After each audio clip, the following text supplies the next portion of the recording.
Hello and welcome to the Mighty Media News Update. I'm Robert Ashley. Be sure to check us out on our social media platforms of YouTube, Instagram, and Facebook, the Robert Ashley Channel, The Robert Ashley Show. You can also find us on MightyMediaTV.com, and of course Fire Stick, Amazon TV, Apple TV, as well as Roku. On our top story, the governor of Mississippi says he will declare a state of emergency for Jackson, Mississippi, the state's largest city, after its main water treatment facility failed Monday, leaving residents without enough water to flush toilets or even fight fires. Mississippi state officials say they're scrambling now to begin distributing water to 180,000 residents, according to Governor Tate Reeves. Please stay safe. Do not drink the water, according to Governor Reeves, explaining that the untreated water from the reservoir is being pushed through pipes. Now, the state of Mississippi is expected to call in the National Guard to help distribute drinking water and non-drinking water as crews work to get the treatment plant back online.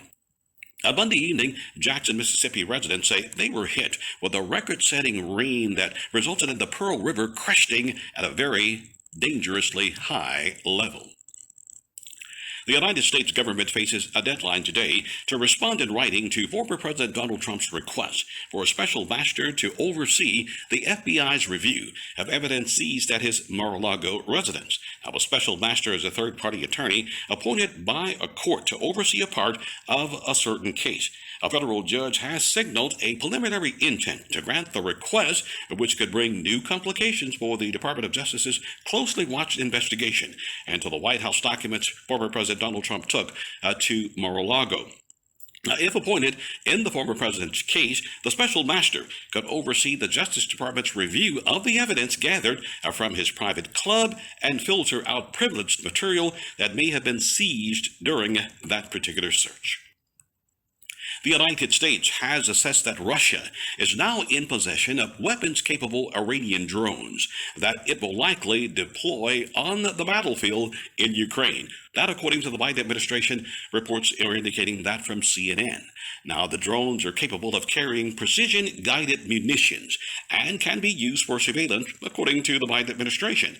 Now, the U.S. believes that Russia intends to import hundreds of them to use for air-to-surface attacks, electronic warfare, and targeting inside Ukraine. The news of the drone transfers comes as the Biden administration has expressed cautious optimism about the possibility of reviving the Iran nuclear deal. Meanwhile, the Ukrainian President Vladimir Zelensky vowed to ramp up the country's defense by chasing Russian troops to the border.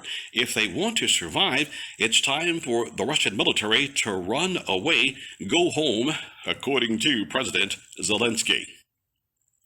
Well, investigators are working to determine the motive of a 20-year-old shooter who killed two people at an Oregon grocery store on Sunday night. Oregon police responded to the Safeway in Bend, Oregon, within minutes after receiving the 911 calls about an active shooting, that according to the authorities. Now, the shooter entered the shopping center wielding an AR-15 style rifle and a shotgun and began firing in the parking lot before entering the grocery store.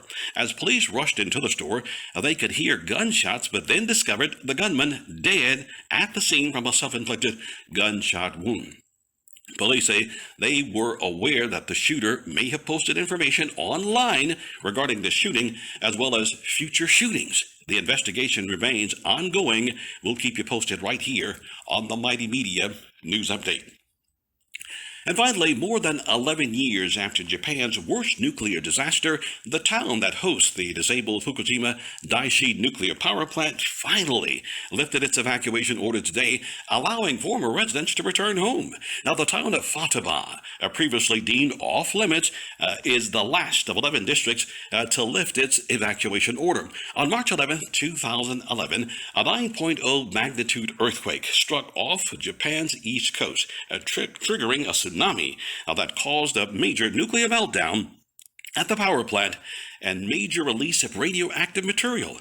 Now, it was the world's worst nuclear disaster since Chernobyl in 1986. And once bustling communities, it turned them into ghost towns. Now, more than 300,000 people were living near the nuclear power plant, and they were forced to evacuate temporarily. Now, thousands more did so voluntarily. Although the town is now reopened, it remains unclear as to how many people will return and how long it will take this town to recover.